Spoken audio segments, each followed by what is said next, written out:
Hassan, we are live, mate, in a different and new studio today. Yeah. I turned up in Bow. I don't know if I've ever been here. But it felt like a homage to your early days, right? It did, what you're man. gonna say. It looks nothing like I was expecting to see, like groups of lads huddled on the corner spitting bars. I'm sure you can still get that I'm somewhere. such a tourist Yeah, in London. man. I know. Middle class. Yeah, is that new to be middle class in Bow, by the way? I don't know. I was listening to Wiley on the way here as a What, result. just to get you warmed up? Just because it made me think I'm going to listen to him. He's the Godfather, mate. Yeah. Any? Have you read that book yet? No. That I bought you. Have you read About it, though? I have read it. What, cover all to of cover. it? All yeah. of it? I actually finished this book. Fuck off. I don't did. believe I it. did. No, I It don't was, believe you, it was mate. good. I don't believe you. You've read every chapter front to back. Chapter and verse, front to back. Lots of trips to Ayia Napa, back, beefs. It's good. You should read it.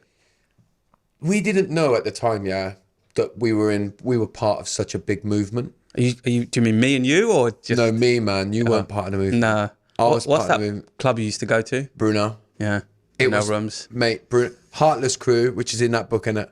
Yeah, Mate, they were the days, man. And Wiley and Dizzy have probably produced the greatest set of all time. Have you heard the Wiley and Dizzy? You haven't heard it? where at Brunel Rooms? No. It's at a Sidewinder. I don't think it's Brunel. Oh, But it's them two. Mate, I've got to show you it afterwards. It's on YouTube. Okay. It's the greatest set of all time. gonna spit a couple of bars from there.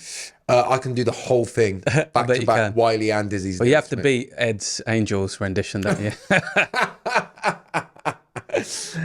But yeah, good. You got here all right then, mate. To Bow, is it hard for you to get here? What are you talking about, man? This is my end, kind of. It's all northeast. It's like, it's where I grew up. Is this near where you grew up? It's not that far. Yeah, it's not that far. Did you ever venture into Bow? Did you ever have like a... I lived in Leighton for a while, so that's just outside of Stratford. It's not too Did you far. have like wars with these people? Oh, this what manner? postcode was? Yeah. I wasn't that kind of guy. It's so funny. I can see you like try not to laugh too hard because I got sore lips, man. So every time I'm gonna I really smile, try and it make you hurts. laugh, man. Well, I've got no worries on that front. So how you doing, mate? Let's start with the bit of the check-in. Actually, the way that I'm going to do the check-in today is a little bit different. I want to give you a little bit more, so that I can get a little bit more out of you. So with the check-in, I want you to tell me one thing that you struggled with. Let's start there. One thing that you've struggled with in the last week or weeks gone by. Struggle's a hard word, isn't it? Really, like. No, it's not. It's really easy, mate. It just means that you fucking found it difficult. I just glide through life, Josh. Struggled. I think the thing I've struggled with is, if I go back to the start of the year, I've talked about the pyramid of priority, and for me, I decided that what I needed to do was really focus on three things, and the top priority for me for this year was sleep, because I haven't done that before, and I think that was the cascading effect to like a lot of the change that I've had this year, which has been brilliant.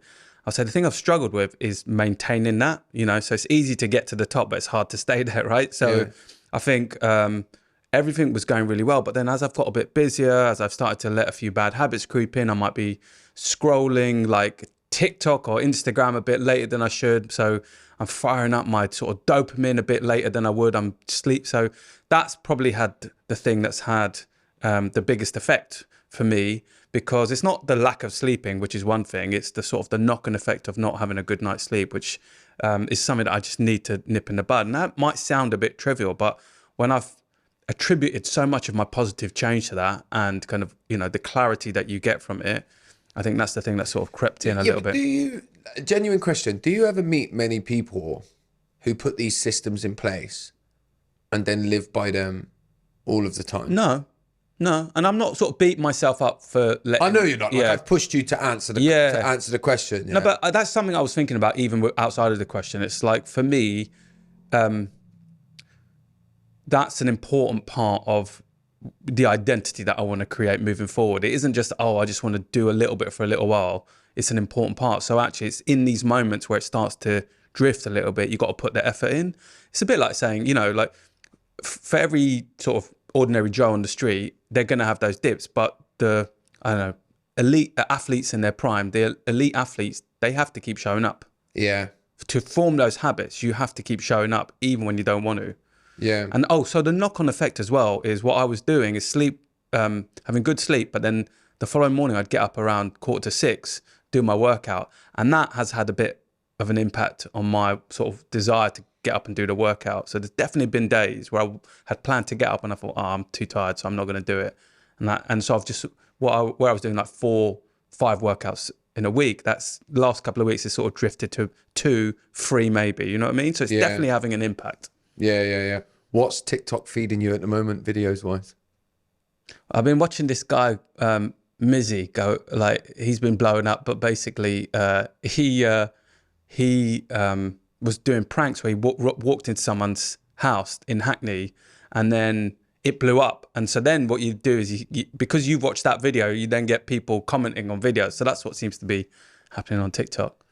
Yeah, you mentioned him. You know what TikTok's feeding me at the moment? WWF circa 1995 to 2005. Did you, right? I don't know where it's from, where the clips are from, but it is all like Stone Cold Steve Austin, The Undertaker. They're all sat around Mick Foley. They're all sat around a table talking about how shit went down. Like podcasting, video podcasting. Oh, so and them now, yeah? Yeah. And these TikTok things, it keeps feeding me them, yeah? And they're long videos. Some of them are like 5-10 minutes long, maybe even a little bit longer. Yeah. And they'll talk about, do you remember, mate, this is going off topic a little bit. Do you remember The Undertaker against Mankind, Hell in a Cell? With all the pins and all that? You're talking to me like I was a big fan. Was you not a big fan of wrestling? A bit earlier than that. Ultimate Warrior, Hulk Hogan. They were talking about how bad a wrestler the Ultimate Warrior was. Yeah. So I didn't realize he was proper jacked, wasn't he? On yeah. Steroids. And then there was a documentary of it on Netflix back then. Yeah. I went to school dressed as him once. I think I've told you that before. When I was about 7, I went fancy dressed at school. You could still get away with it, couldn't you? Oh, I got the body, mate. Yeah, you got the hair and the painted face as well. But they were talking about how like unscripted a lot of it was. So it wasn't real, but they would have what, the moves, like the fights? Yeah, so they wouldn't be too orchestrated. It would be, you know, if it was like me and you, they would say Haas needs to win at the end. And it's going to be we want you to fight for 4 or 5 minutes. And then they would go out and they would know each other's moves and all of that. But it wouldn't necessarily be like, I'm going to throw you against the rope and then you'll pirouette and all that sort of stuff. You're joking? Because it always looked really choreographed. Like Yeah. No, but if it looked choreographed, it's just, they would say that they were bad wrestlers. So you know Stone Cold Steve Austin? Yeah. So he got, you know DDT, when they pick you up, put your head between the legs and drop down on the knees? Yeah. He was fighting Owen Hart. I've got another story very quickly. I've got to tell you about that in a minute. And he went paralyzed. He did the DDT on him and he was like, my head slipped down a bit too far. And he was like, he was supposed to go to finish me and then I was going to roll him over and beat him. Yeah. He said, and as he come near me, I had to say, don't touch me. I can't move anything from my neck down. So then Owen, and they showed the clips, yeah? And then Owen Hart's like walking around the ring, geeing up the crowd. And he's like, he's just giving me time to get back. And then he said, I just about managed to get the energy to roll him over, and they showed it was a really bad rolling him over to win. And he's like, and I had to change the type of wrestler I was. I was acrobatic till then, and then he became like the brawler with the knee brace. Yeah. When Owen Hart died, you know he died, yeah. So Owen Hart was a wrestler on one of the SummerSlam things. He was supposed to come down from the ceiling, and the thingy snapped halfway down, and he fell and died in the ring. Oh really? Yeah, and they showed, because it was on live on TV. This is mental, right? This is all true. This is not like, this is like true happened. They played the rest, they went on with the show. And they showed this on TikTok. I was watching, yeah. So they're like, it keeps going to the commentator and he's like, Owen Hart is in a bad way. He's in the ring. They're doing CPR on him now. This is not part of the act. This is real life. I don't know what to tell you. We will be continuing with the show. And then they get Owen Hart out. It goes to an ad break. And then it comes back and he says, before we go into the tag team match, that's coming up next, I hate to be the bearer of this news, but I have to tell you that Owen Hart has died tonight. And then they carried on with the show, mate. No. That's Vince McMahon, isn't it? That is mental that they did that.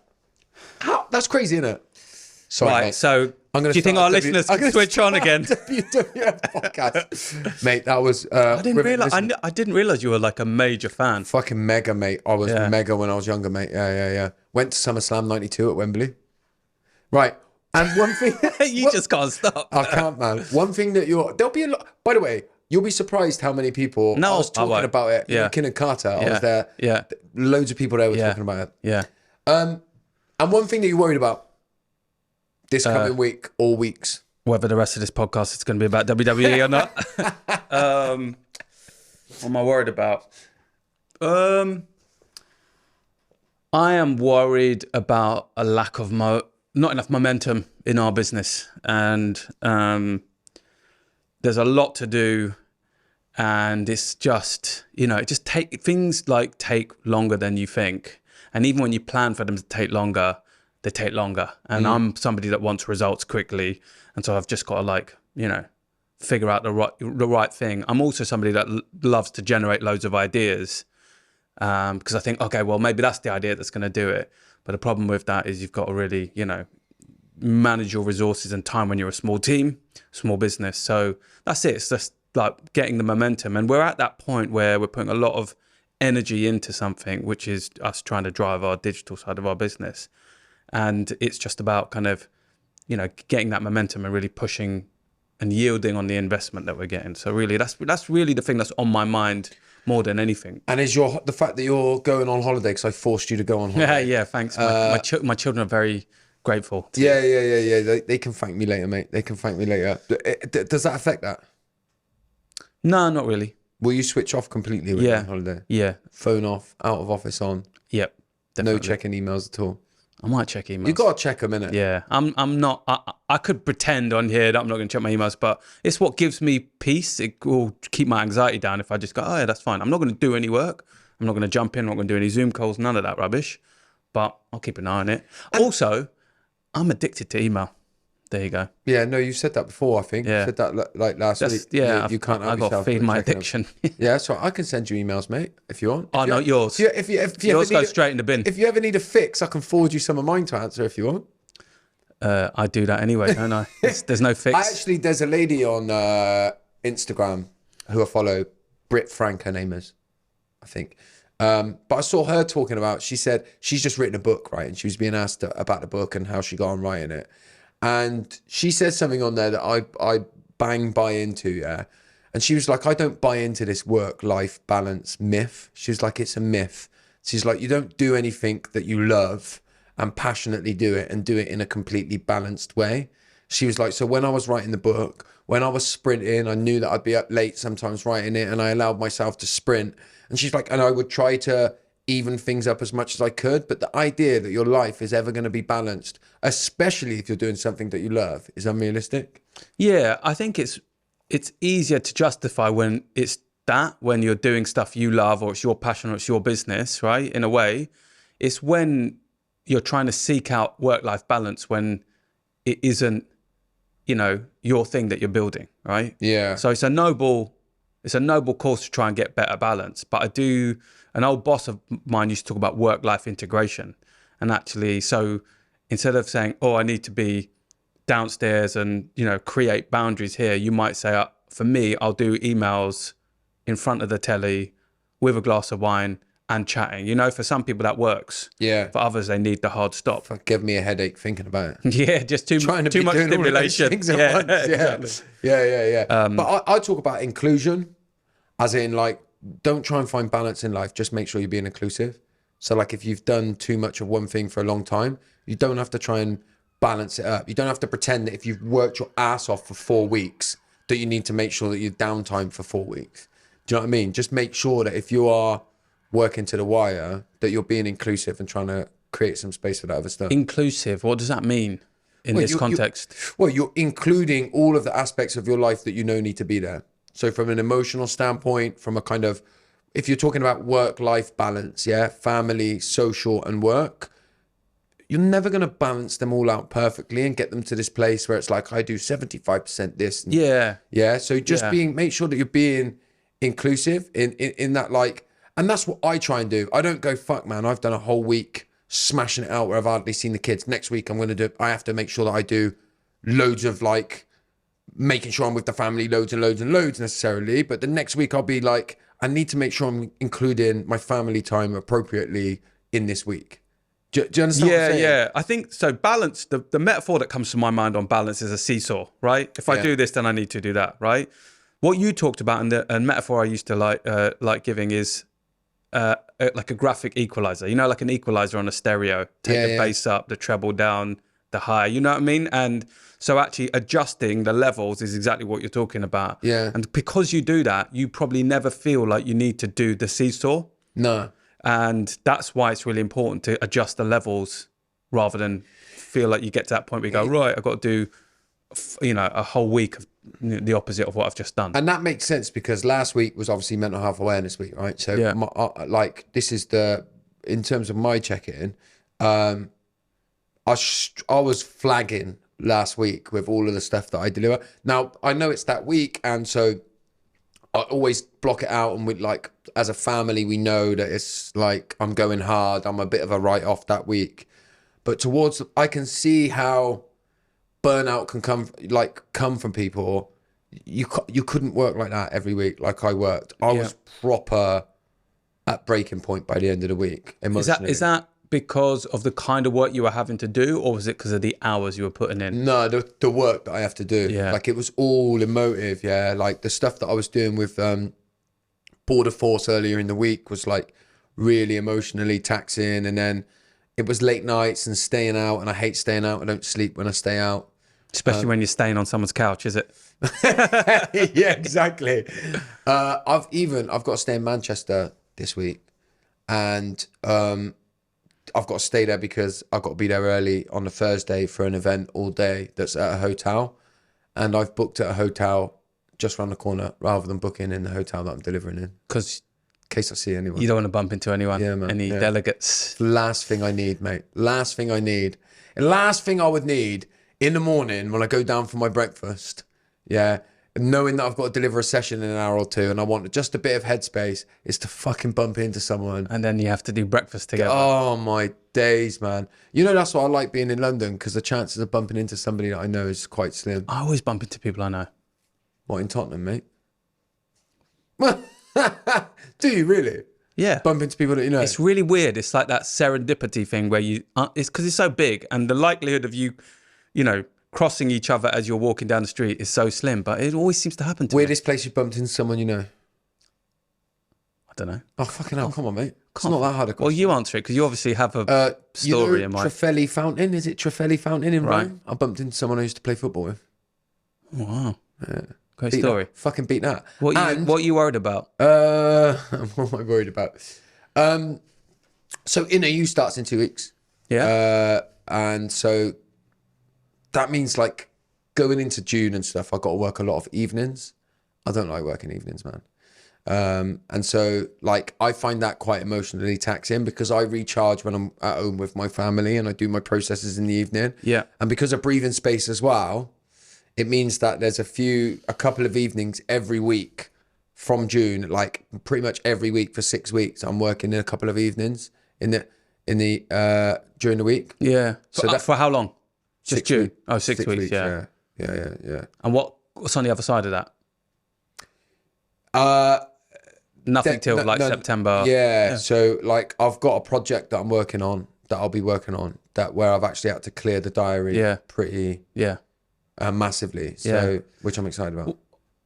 What I do know about those spaces is as taxing as they are, and as much as you're not enjoying the thought of it going into it, I know in the moments and what you get out of it is so powerful, like the space that you create. And even though you've done it several times now, most of that group will be experiencing it for the first time. Yeah. And that's really powerful. Yeah, and it's one of them things, that I am often like, it's in it, like I'll be like, it's InnerU tonight, and it's 8 till 9:30, at night. So, because I try and do it so that people can join, put the kids to bed or whatever, and are able to join it in time. So there is a bit like, it's InnerU tonight. I can almost be a bit like, I've got to do that tonight. And then every time, without fail, when I finish it, I'm like going up, waking Leah up. I'm like, it's InnerU is so like, it is the best thing that I do when I'm actually delivering it. Just in an ideal world, I'd love to do it at midday every day? I think that's been the real transformation of you and your business and what you're doing in the world. Like, I think the corporate work was brilliant, and obviously, and continues to be, and that's really important. But, moving into this space aligned with what you're doing kind of on your social platforms and stuff like that, I think it's really, really setting a defining moment for you and your work and like the impact that you're having. I get a lot more freedom because I always say that the corporate work that I do is essentially healing work. I take healing work into the corporate space, and it's resilience work and all, call it whatever. I like, when I'm being like completely candid, I say to people, if I'd have started now, I would probably be doing burnout stuff, but it would be the same thing, which is healing work that I call burnout, because that's kind of how the game works, right? And I'm not stupid, or I'm honest enough to kind of admit that, but it's healing work at the end of the day. But there's only a certain amount of it. When it's complete freedom and it's my own course, my own programs that I'm developing, then I can really get people to do, like, unapologetically, to do the work that I know that can be life changing. Yeah. And you show up more authentically, don't you? Yeah, I think I do that in the corporate space, but I get more freedom to like be a bit more who I am, a bit sweary, and a bit ranty if I feel like I want to be. Yeah. Talk about WWE for 15 minutes. It's WWF, mate. Oh, I was going to just say, do you call it WWF? I weren't watching when they lost the court case that they should never have lost. You don't like animals then? Pardon? You don't like animals? I love animals more than humans, mate. But yeah, mate, it's WWF. Right. That was good, mate. Okay, so we're gonna do this deep question actually. Have you come up with an answer for this?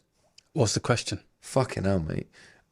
It's someone's 18th birthday and they've been sent to you for advice to prep them for adulthood.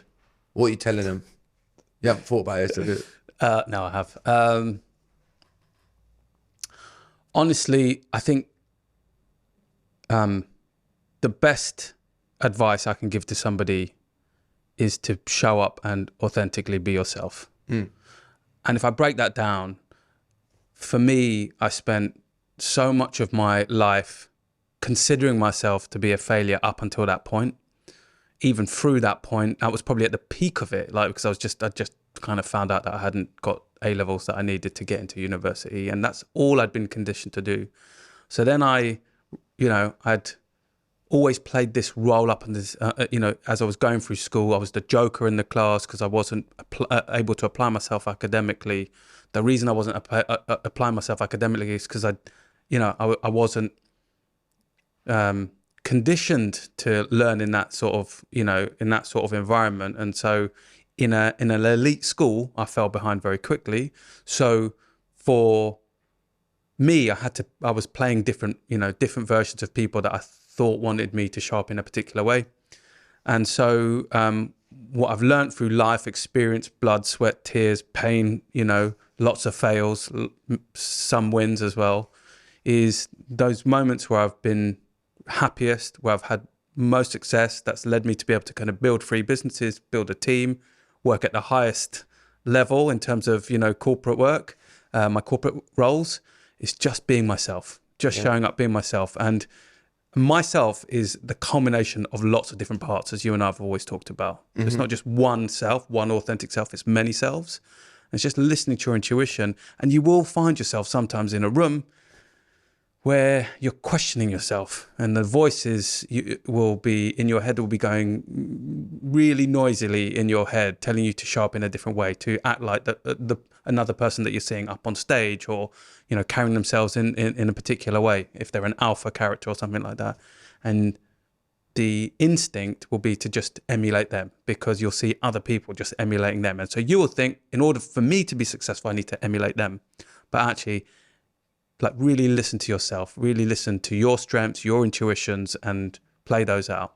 And sometimes they will take a while for you to really find your voice, who you want to be. So that would be the advice I give. Yeah, for me, if I was speaking to an 18-year-old to give them advice, like, the one thing that I would say is that you can always start again whenever you want. Yeah, I would say to them, I wouldn't even get too bogged down worrying about a career at 18. I'll be like, go out, enjoy yourself. Try and get a job, earn a bit of money, go traveling, stay at home with your parents if you can, for as long as you can, so that you can go out and live your life, do everything that you need to do. Because I think, like, in some ways, we get people at 18, it's like, right, now you need to think about your career. And I think you don't. I don't think you do. I think you should enjoy yourself until you're at least mid-20s, at least. Because I think I didn't start what I'm doing until I was 30. And I worked in a factory up until then, right? So I started again then. I honestly think life is for living, and you should go out. Like I tell my kids, for example, my daughter's nearly 17. I'm like, she's going to Reading Festival this year. She's booked to go on holiday next year. She wants to go traveling. I'm like, go do that shit, man. Like, I still don't really know what I want to do in my life. Do you know what I mean? At the age of 30. And sometimes I think we get too caught up in chasing success. And it's like, once you have kids, the whole fucking thing changes. What, you know that, yeah? Once you have kids, the whole game changes. It's all downhill. It's fucking all downhill. There's that bloke who's doing quite well online with his content at the moment. Have you seen him? I don't know who he is. He's famous for something else, but he keeps talking about he never wants kids and it looks horrible. What would you say is the perfect age to have children? Don't give me a naff answer where you go, well, if you're in love and you're ready, no. I was going to give you that. I was taking a minute to think about it. Don't take a minute. I reckon around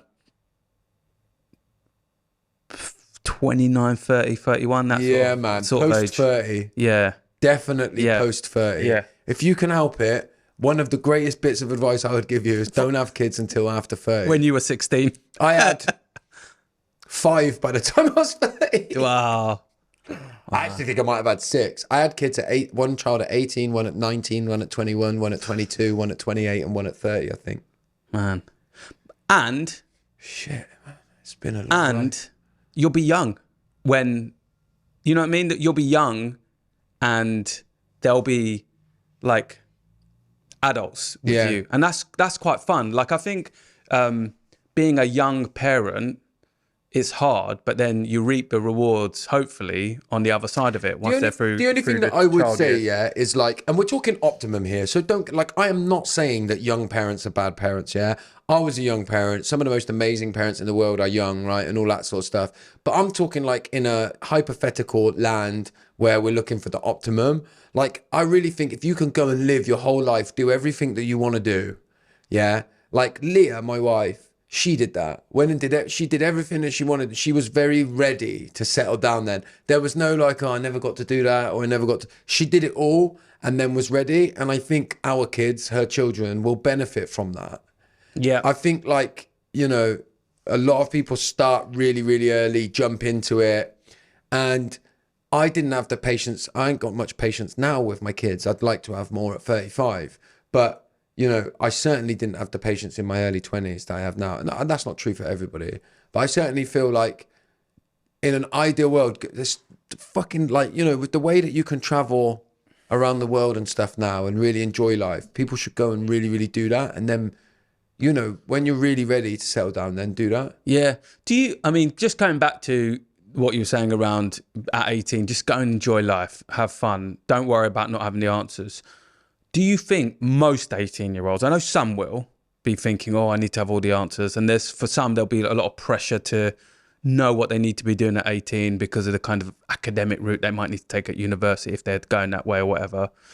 But do you think most 18-year-olds are actually just doing that, having fun, like, and thinking about going out and doing, like, not thinking about, like, what do I need to be doing with the rest of my life? Yeah, probably. Most 18 are. And I think we should fucking let them. I guess that's kind of my point. Well, sometimes we don't, you know what I mean? Like, you know, when I was doing my GCSEs and that, and they gave you, did you get that little red book, the record of we talked about this before. No, we did. They did all that sort of shit and made you feel like, you know, if you fail in these couple of years, your life's going to be a mess. Yeah. And I mean, I think that was definitely, you know, that was definitely true of how I felt coming out because, you know, we were told basically, this is it. This is your only pathway. And so all of my mates were going on that pathway and I wasn't. So obviously, what do I walk away feeling like, okay, well, I'm not going to amount to anything. And everyone, all the teachers basically said that. What told you you'd never amount to anything? Pretty much. Yeah. Yeah. Let's go give them the V's to the camera. But what I tell you what, another thing that I wish I'd known at 18 that I didn't know going in was how credit worked. Yeah. Mate, Did you get in debt when you was 18? massive. I remember I had a Virgin credit card. Yeah. And they wrote to me and was like, if your bank account is struggling, you can write yourself a check and put it in your bank account. And I can't remember. I had a couple of bags of sand on this credit card. I just fucking wrote the whole thing and stuck it in the bank straight away. Jesus. Man. Like, I honestly, I was about 17 grand in debt at 24. Yeah. I can't remember how much it was, but I was in debt because you go, oh, all right. I'll go out on this, and then I'll go, oh, I need a bit of food. But then you go, okay, well, I can afford M&S food now, right? Yeah. Just boom, boom, boom, boom, boom. Payday And then before you know loans and it, that. yeah. They banned them, I think, innit? Yeah, I'd never got into that. Fucking I did. I did a lot of them. credit It's cards. lucky I chopped my toes off and got a payout and managed to clear all of my debt. Wow. You almost did know, right? Well, I almost didn't. Yeah, but we've talked about that. Yeah. Right, Has, let's jump into today's topic. We've got quite a bit of time to explore it. I recognise that if you're listening to this, because we are recording a week before to let the listeners know, this may in a week's time be sort of old news, but the conversation that comes out of it, I think is evergreen. So I wanted to explore what has happened with Vinicius Jr, the Real Madrid football player. He was once again the target of racism at Real Madrid's match against Valencia on Sunday. He was met with racist taunts before getting off the team bus. And then the crowd were directing chants of mono, which I hope I'm pronouncing right. Well, I don't care if I am actually. Spanish for monkey at him in the 1-0 loss. Yeah. What's your first initial sort of feelings on that when I tell you that? What do you mean my initial feelings? Well, when I say that this has happened to you, this has happened to Vinicius Jr. When you first seen that this had broke, he was sent off, I guess is an important point to make. He was sent off because of his reaction to it.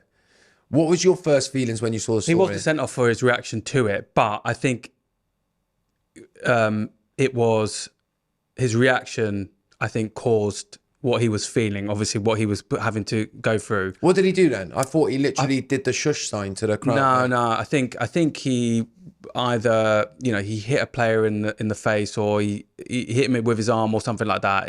Went in hard on a tackle or something like that. Lost his shit basically. But it was because of what happened. Obviously it was, it was totally understandable. I'm sort of I'm sad that that is still happening. Yeah. But also not surprised. Like, I don't read a story of a black player being racially abused in Spain, and I'm not shocked by it anymore, which is a sad thing. You've highlighted Spain there. Yeah.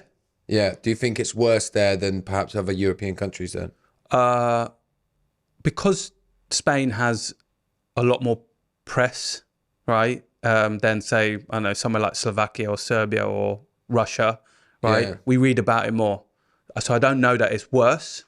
I don't think it is. I know it happens to black players who play in the Russian league, for example. But because you got Atletico, you got Real, you've got Barcelona, got the big Spanish teams. You just see it more, and there are more non-native Spanish players that go in, particularly sort of Brazilians and things like that play for the top clubs. And so, yeah, I call out Spain because it happened in Spain, but, you probably come onto this, like, when it happens time and time again, and there's very little repercussion, and there almost is acquiescence to it by the infrastructure, you start to think, well, maybe there's some truth to the fact that there is an infrastructure of racism within that country. And I think it's worth highlighting as well, right, that this wasn't like one or two fans in the stadium saying this term that they were chanting. It was basically the whole stadium, wasn't it? Yeah. That was singing this or chanting this thing at him. Now, apparently, this was... It's not isolated, by the way. So it probably happens every match. It just it makes it into newspapers sometimes when it's so significant. So it's not like, say, 95% of the matches are racism free, and then suddenly this was just a one-off. It just happens all the time, and it sort of blows up at moments, and this was one of those moments that it blew up. Because apparently it's happened to him in particular over 10 times this season. Yeah. And did you know that Spain recently signed some sort of I can't think of the word, not proposal, some kind of like contract thing with Brazil to say that they're going to really clamp down on racism as two nations. And Brazil have like come out strongly with this and asked for sanctions. Asked Spain for sanctions. They blacked out the thing in Rio, you know, the what's he called, the Jesus thing. Right. They blacked it out for a day in solidarity with him, and they're asking for sanctions. What do you think is an appropriate sanction in this place? And do you think an appropriate sanction will work? Firstly, I'm going to just reverse it and ask you what you think an appropriate sanction is, because it's not really for us to think about what the appropriate sanction is. Because I could say something like penalty, 50-point penalty, massive fines for the clubs, something that sort of hits the clubs, but that doesn't change anything. But certainly something more than, say, so I've read somewhere that one person had his season ticket suspended for 3 years. Yeah. As a result of what happened. One person at one point got a 1-year ban on one of the incidents. So I don't know what is right, but that is woefully fucking not enough. Yeah. And so it shouldn't be to us to figure out what individual penalties. This is a systemic problem. So there's penalties, but there's also, that isn't going to fix it. Like, you got to figure out what it is that's that why I needs to made it a change. 2-part question, as in, what do you think the sanction is? Yeah. And then, what do you think?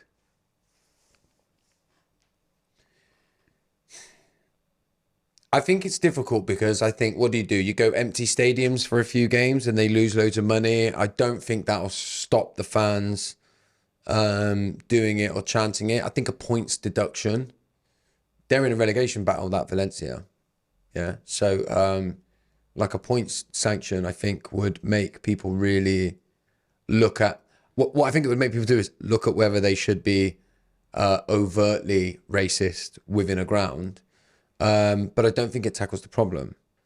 And I've actually heard, like, in the past, John Barnes talk quite a lot about this, but he gets quite a lot of stick from a lot of different angles, because he says there's no, like, he says there's no point in banning it in stadiums, because like banning it and stopping it coming into stadiums doesn't make it go away. And he said, and in some ways it sort of pushes it underground. Would you agree with that? I disagree with that, because then what? Then you're sort of admitting defeat. So. But he is. Let me just caveat it by saying he's not saying, well, no, just don't bother. Yeah. He's saying we need to do some actual work properly to try and look at why racism exists. How about both? Yeah. How about you stop it being so overtly possible, right? I would say, I've been to a few grounds. I say, because of the work that's happened in the UK that has kind of pushed it out of the terraces, right? So it doesn't mean that it doesn't mean that people aren't racist. I'm not saying that. Yeah. But what they can't do is overtly do it. It starts to address the options of being more inclusive in grounds, right? So actually you can start to get a different mix of kind of people coming into the grounds. Now, I imagine a lot of traditional fans will say, well, that's what's changed the nature of like stadiums now. And actually it's all a bit prawn sandwich and a bit vanilla and a bit, and I think some of the big stadiums are accused of it being quite, watered down in terms of atmosphere. But actually, if that starts to bring more inclusion into stadiums because you've taken hard sanctions on zero tolerance on racism, then that's really important. If you can just wantonly get away with it in stadiums around Europe, then that just continues to feed the frenzy. Like it's something called the broken window syndrome. A guy called Malcolm Gladwell wrote a book called The Tipping Point, and he gave all these brilliant anecdotes about what was the tipping point for change. And he referenced kind of New York in the 70s and 80s was like a lawless place, right? I don't know if you know much about it, but it's absolutely, it was crime-ridden, drug-ridden. It was a bad place. It was dangerous. And there was a police commissioner who came up with this notion called the broken windows syndrome. And basically, there used to be like neighborhoods where if there was a broken window, kids or like, you know, like the youth would like keep throwing like rocks at the windows because they're like, well, if it's broken and no one fixes it, who cares? But actually, when they started to replace the windows, that had an incredible impact. And it started to help turn around the city because people had more pride. They said, oh, well, people care about this place now. So actually, if you allow the broken windows to happen, then it's never going to change. And what are some of the sanctions, putting you on the spot a bit here, but what are some of the sanctions in the UK that have worked then? I don't know enough about it, but what I do know is, so I think instant lifetime ban would happen. Instant lifetime ban. I think the clubs feel like they have a lot of, you know, they feel a bit more like they have solidarity behind it. There feels to be I think the FA seems like it's got more of a backbone than La Liga. Like I don't know if you kind of wrote down what the La Liga president wrote, but you know, yeah, should we go there? Well, yeah, and so I think there's just there's a bigger infrastructure around inclusion and stamping out racism. It's still so much work to do. I think there's still going to be lots of incidents. You know, we saw it ourselves, didn't we, when the three lads missed the penalties, and what happened as a result of that after World Cup? Was it Euros? It's the Euro final. Yeah, Euro final, yeah. There's still loads of work to do outside of the grounds, don't get me wrong. But I think within the grounds, I think there's been a lot of progress. It certainly feels like it anyway. Because the Spain president or whoever it was has basically come out and sort of implied, well, he sort of brings it on himself a little bit with some of his dancing celebrations and stuff like that, right? He has implied that, hasn't he? Well, yeah, he's done a bit of whataboutism, right? Yeah. So, you know, what about this? And I called him to 2 meetings and he didn't show up to them. Why is it Vinicius Jr, the 22-year-old's responsibility to turn up to meetings with the La Liga president and to kind of defend? And the fact that he sort of basically, you know, he feels like he has to defend La Liga and Spain. And he said there's only been like 9 incidents or something like that, which is absolute bullshit. So I think he is trying to appease who he thinks are the majority audience, not the few, right? So there may be a handful of players that are not Caucasian, right, within La Liga. And then in terms of communities, there's probably a handful versus the majority. And his response is the saddest thing about this whole episode. Do you think they will act as a result of this, though? Well, there seems to be more pressure than normal, but I think it will disappear. Why do you think there is more pressure? Because here's one of the reasons I think there is and I was listening to Talk Sport this morning, actually, and they had their Brazilian expert on there. I forget his name, but he's fucking really good to listen to. He said it's almost unfortunate that Spain will have their hand moved here because we are reaching the point now where some of the best players in the world who are players of colour are going to come out and say, if you don't want racist abuse, don't go and play in Spain because it's part of the package. I think he has basically called it out. Vinicius Jr has called it out as vocally, as vociferously as can be done. He's basically said, football is racist, La Liga is racist, and I'm afraid Spain is racist. And we talk about it in Brazil about how racist this country is. So Real Madrid want to get Jude Bellingham. They want to get Mbappe, you know, the biggest players in the world. And I think, you know, it sounded like Bellingham was going to be a shoo-in for Real Madrid. He may still come, you know, but it's really interesting timing. So I think that's the thing. The thing that will make them change is not a noble thing. It's commercial interests. That's what I think will make it change. And just quickly, because I want to pose another question that's related to this. If this had have happened in an English stadium, what do you think? I know it's a fucking bit of a difficult rhetorical sort of question. Yeah. What do you think would happen here? Shall I tell you why I'm asking? Yeah. Vinicius has come out, like you said, and essentially said that as a result of this, we know that Spain is a bit of a racist country. I remember, I couldn't give you the date, but it was a couple of years ago, fairly recently, although I seem to say things are fairly recently and then I look and it's 10 years ago, but I think it's in the last 2 or 3 years. Stormzy said, Britain is racist, didn't he? He said Britain is racist, and then somebody said, you think Britain is actually racist? And he said, yeah, 100%. And then people took that as him saying Britain is 100% racist, which was wrong. Yeah. He was saying, yeah, I 100% believe that Britain is racist. Yeah. So do we get a little bit like pointing away at other countries like Spain? Are we any better? Well, I think you're conflating two things, right? Are our nations racist? Is there prolific racism in both countries? Let's go there first. Do you think Britain is racist? I think there is still a lot of racism in this country. Yeah. I do. Yeah. And I think you see it from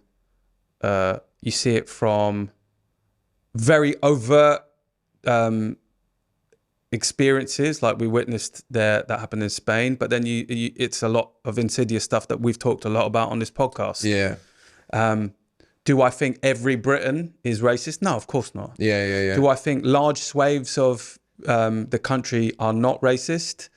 Yeah, of course. Do I think that there's a lot of underground racism that we don't hear about? Yeah, loads and loads and loads. Yeah. And then there's just stuff that's bubbling on the surface. It's always inherent. It's in the media. It's everywhere. So it's not a surprise. Yeah, because of that reaction that was on Twitter after the Euros, was probably not too dissimilar. If you collated everybody that made comments on Twitter together, you'd fill that stadium at Spain, wouldn't you? Yeah. Oh, yeah. Do you know what I mean? So when you look two or three times over. Exactly. So when you look at it like that, you have to start to say, well, hang on a minute. Is it just as bad here, but it's a little bit more... It is just as bad. We sort of know that you can't, because we have lifetime bans now. I think that would happen, Yeah. If that happened in England, what I would like to think would happen, and I do believe would happen, is they would use all of the camera evidence that they could, and anybody caught on camera chanting in that way would get a lifetime ban. I do think that would happen in England. Yeah. But does that mean that we're any less... No, racist? That's what I'm saying. I think there are two different things. You have to recognize that, inherently we are still a racist country. What I feel like, and I don't know the stats, but I imagine we are more of a mixed and blended nation than they are in Spain. I think there's probably less migration percentage, mix than we have in our country. So I think there's just there's more pressure to transform culture here than there may be in sort of countries within Europe, Spain being one. Yeah. Right. So it's still very, very nationalistic in many ways. And I mean that in a good way as well. I don't mean just in the negative sense. There's a lot of strong national pride. I'm not saying every Spanish person is racist either. It is. But what I think is there is an inherent hard wiring around nationality that just allows those really extreme right-wing views to kind of come out. And there seems to be very little, repercussion. For being public. So on that, if we move towards I think we can talk about sanctions that you could bring into a stadium that were certainly, like you've explained, I think really, really well, why those sanctions within a stadium could have a positive impact, net impact, long term, in terms of stamping it out, bringing in... I always bring it back to when you said that you've never been to an England game because it don't really quite feel right to you. And I was a bit like, fuck, what? Almost couldn't believe it. And that really humanized the issue for me when you said that. But I guess if you're making sure that it's stamped out and that makes you feel more confident that you're not going to hear shit that's going to make you feel uncomfortable, you're much more likely to find yourself in a football stadium, right? And then that kind of will help to drive the change that we would need to see, right? Am I making sense in what I'm saying? Yeah. Partly. It's not going to solve the problem, but it's certainly like a positive thing. If we look at more of a sort of like the approach that we would need to take to really start to tackle it, and that's, I'm thinking more about what we would do to tackle it in society nowadays. What do you think are some of the major barriers that we face that make it difficult to really tackle this properly? I mean, I don't know if we've talked about this before, but I don't think you're born racist. You don't born hating. You learn hating. Yeah. And so much of that is obviously down to, you know, the environment in which you're raised. So it may be generational and it's passed down and you know, whatever. But so much of it is fed into by the lack of investment in people, right? So the lack of investment in children, lack of investment in lower social mobility communities. So it just feeds the problem, right? So you think about the others, right? So you go, oh, I've got nothing. I can't pay my bills. Therefore, we blame them. And then the media feeds that. So I think education is kind of the only way that you're going to kind of get through it. But I'm hopeful also that, you know, we're sort of seeing the end of, we're seeing the end of the boomer generation, seeing, you know, we're emerging out of the Generation X. I'm hoping that, you know, whilst there are still lots of millennials and Gen Zers that, you know, harbor these views, I feel like there is hopefully a shift in this generation that's emerging around kind of culture, inclusivity, a bit more kind of connectedness. I'm not naive. I know that, you know, these things don't just disappear. You know, just because there's a changing of the guard doesn't mean that the, you know, centuries old practices shift. But I think there's hope that, you know, the emerging generations are going to, you know, drive different change. I would say, at the risk of being naive here, if I was to look at the environments in which I first went to work so what are we going back, maybe 15 to 20 years here, there's been huge strides. Now, again, that's not to say that it's gone, but there has been huge strides. Some of the things that I would have heard within the working environment that were seen as relatively normal, and, you know, for example, from racist jokes that were just text about normally when I first went into the working world, they would have been read out within work cultures normally, pretty normally, and you would have been seen as a little bit of a party pooper if you got offended by a joke like that. Like, I think in most work cultures that I can think of now, I mean, that would be seen as obscene. You know, I think of some of the younger sort of startups that I go into where it is a younger generation. I think that's true. And I think if you think about, you know, cosmopolitan city areas, that's true, right? Startups are modern emerging businesses, probably out of like commercial centres, London, Manchester, Bristol, whatever. But if you're talking about, say, you know, a mechanics sorry, that's probably a little bit stereotypical, but, you know, mechanics in a village, there's probably still a lot of that still goes on. Absolutely. But I mean, I work with a lot of like construction companies as well, which is where you might think that there would potentially be more of it, right? Is that what you're saying? Yeah. I know it's making a bit of an assumption. Not even big companies. It's the smaller companies that make up so much of our workforce that actually, it could be anything from a 5 to 10 person company where actually it's just, they don't really kind of, you know, they don't kind of, what's the word? Like, I won't say not obey, but they don't like run themselves by the laws of the land in the same way. So then they're going to be less probably bothered by, you know, what is kind of the, you know, the Equality Act now, but what used to be kind of race relations. But and I would say though, even if you went into like a working man's pub now, like from 15 years ago, again, not to say that it's gone, but I would say that there's been huge strides made, again, at the risk of being naive here. Am I being naive? You're smiling at me. I don't think you're being naive. I just think you've got a very different experience to a lot of people that might be experiencing it. So you might think it, and you might think, oh, this has changed, and it probably is true to some degree. Yeah. But I will walk into a pub, and we talked about it. So I have a very different experience to you. Do you still get that? And we're really running out of time here. But do you still get that? Are there many pubs that you could walk into now and still not? I don't mean like if I walked into a real local pub, everyone turns it. You know, not that I don't fucking know anyone in here. This is dodgy. Yeah. I mean, just a normal like London. Yeah. Not really, not in London. But it's when you go outside of the major cities, that's when you start. thinking. Yeah. Yeah. And it's those ones, right? So if you think about that one that was in Grays in Essex, where, you know, they proudly put their gollywog dolls, and then the police raided them. Do you know about this story? No. So there's this pub in Grays. They had proudly put these gollywog dolls on. I think the pub landlord had ties to like the far right.